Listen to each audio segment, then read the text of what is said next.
Before I get to my top five, I'm going to go over an honorable mention, Masataka Yoshida. You know I'm going to get my Giraffe Neck Robbie in on this because Masataka Yoshida has been awesome. Now, I wouldn't consider him a top five move from this past offseason, but he's having a really good season that I just want to give credit for. Over 63 games, he's hitting .302, a .375 on base, a .473 slugging, a .132 WRC+, a 1.1 Fangraph WAR overall. The reason it's not higher is because his defense out in left field hasn't been amazing, but he's getting the job done out there. Masataka Yoshida, when this move happened, people were just piling on it, saying the Red Sox overpaid. Fans out there were just giving the Red Sox a complete hard time about it. Other executives around the league were saying that they had spent way too much on this guy, and look at where we are now. Masataka Yoshida, he's having a fine season, and he's been a really big boost to the Red Sox so far. Now let's get to the list. At number 5, I have Michael Wacha, an old friend of the Red Sox, pitching for them last year. He was really solid for the Red Sox last year. He was injured a little bit,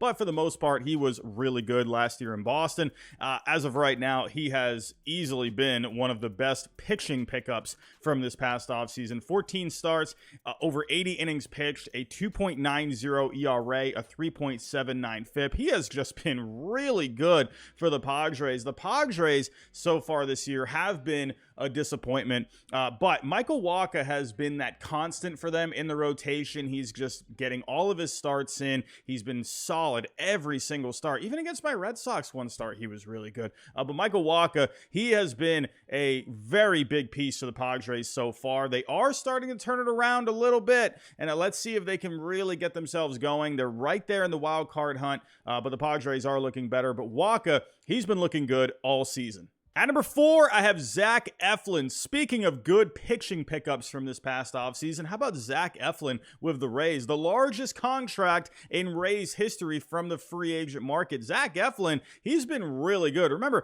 he's been a bit of an injury risk over the last couple of years. He was having a lot of problems with the knee last year. He did pitch in the postseason, pitched in the World Series for the Phillies, but he has carried that over to Tampa. He's an Orlando native, and so when he went back to Tampa, it was kind of a feel-good story going back to his home state, and he seems like he is enjoying his stay as of right now. 13 starts, 77 and a third innings pitched, a ERA of 3.26, a FIP of 3.18, a very solid strikeout to walk ratio, just under 9 strikeouts per 9, a walk and a half per 9. He's keeping the ball in the yard as well, just under a home run per 9. He's just been really solid for the Rays. Remember, they were having some injuries with their pitching staff, and thanks to that Rays offense, they have just been just a hellacious team this year, and they've been getting good pitching from guys like McClanahan in the rotation, but they were having injuries, and Eflin, he's been a very solid constant for him. I think he missed one start, but he's been just every bit as advertised for the Rays so far, and he is living up to the most expensive free agent contract in Rays history. At number 3, I have Luis Arraez. Oh my goodness, Luis Arraez has been absolutely amazing. He's basically been the modern day Ty Cobb, Pete Rose. This guy is incredible. He's hitting .400. I mean, my goodness, when was the last time we saw a guy hitting .400 in a season? I hope we see a .400 season from Luis Arraez. That would be absolutely incredible. It would be historic. He's just having an amazing season, hitting .400 with a .450 on base, a .490 slugging, a .160 WRC+. And those numbers only include 2 home runs, but that's not his game. This guy is more of a singles guy. He's going to poke in a couple of home runs here and there. He'll get some doubles as well. But Luis Arraez, his bat-to-ball skills are absolutely incredible, and he has completely changed the game for the Marlins this season. Their offense is just a completely different offense this year. It's a weird offense. They're not the traditional offense. They hit a lot of singles, and they move runners over, but where the Marlins are really good is they come up big with runners in scoring position, and they've had other guys step up for them as well. Jorge Soler, he's provided some power, but Jorge Soler, I mean, they need another bat to go along with him, I think. I think they need another guy that can really just drive in some runs, hit for some power. That would be incredible. I think that would go a long way. But guys like Brian De La Cruz, Jesus Sanchez have been stepping up for them. I do think they just need one more bat, though. But Luis Arraez, he has just been amazing for the Marlins. Pablo Lopez, I think he's been very solid for the Twins as well. But you cannot deny just the impact Luis Arraez has brought for the Marlins this year. At number 2, I have Nathan Eovaldi, another old friend of my Red Sox. Nasty Nate, I miss him every day. I still wish we had him in our rotation. What can I say? But Nathan Eovaldi, if you want to talk impact like Luis Arraez of the Marlins, let's talk Nathan Eovaldi for the Rangers. This guy has been absolutely huge for the Rangers this year. Let's take a look at the numbers first. 14 starts, a 2.59 ERA, a 2.85 FIP, healthy strikeout to walk ratio, just under 9 strikeouts per 9, under 2 walks per 9, right around a half a home run per 9. That is absolutely solid. Nathan Eovaldi has basically become the ace of this staff, and the reason it's been such an impactful move is Jacob deGrom. Obviously, he was supposed to be the ace for the Rangers, but now he's undergoing his second Tommy John surgery. So Nathan Eovaldi has essentially just had to move into that ace role. He can absolutely do it. He was the best pitcher for the Red Sox a couple of years ago, carried them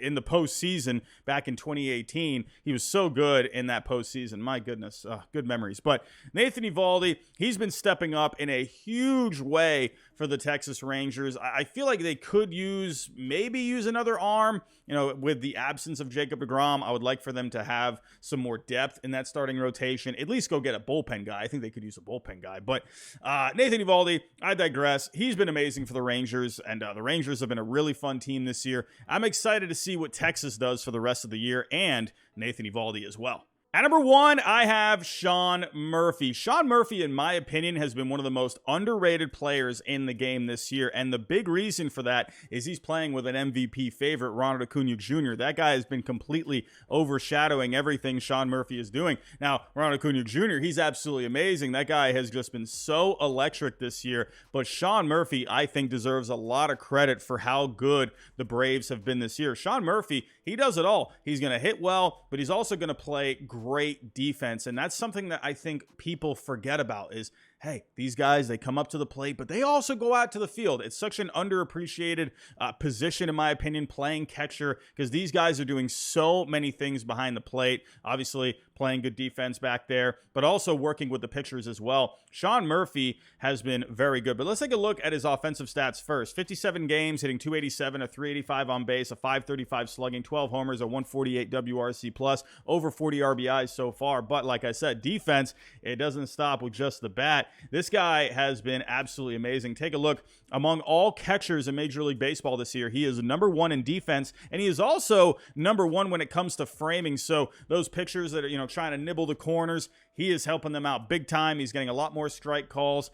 Sean Murphy, to me, if I were to have a catcher to pitch to, it would be Sean Murphy, absolutely. But when you take a look overall at the FanGraph wins above replacement leaderboards, Ronald Acuna Jr., he's going to be at number 2, Corbin Carroll at number 1. I think that's going to be a very interesting debate who you could end up picking as the MVP. My guess at this point, it would be Ronald Acuna Jr., but Corbin Carroll, he's been so good. I digress. Sean Murphy, as of right now, is at number 6. When you come with FanGraphs wins above replacement, they're looking at offense and defense. So when you combine the offense and the defense, he ranks number 6 overall. Again, he's not going to be as electric with the bat as a Ronald Acuna Jr., but my goodness, he has just been such a solid player this year. I think he deserves so much more love. I mean, that trade for the Braves was absolutely huge.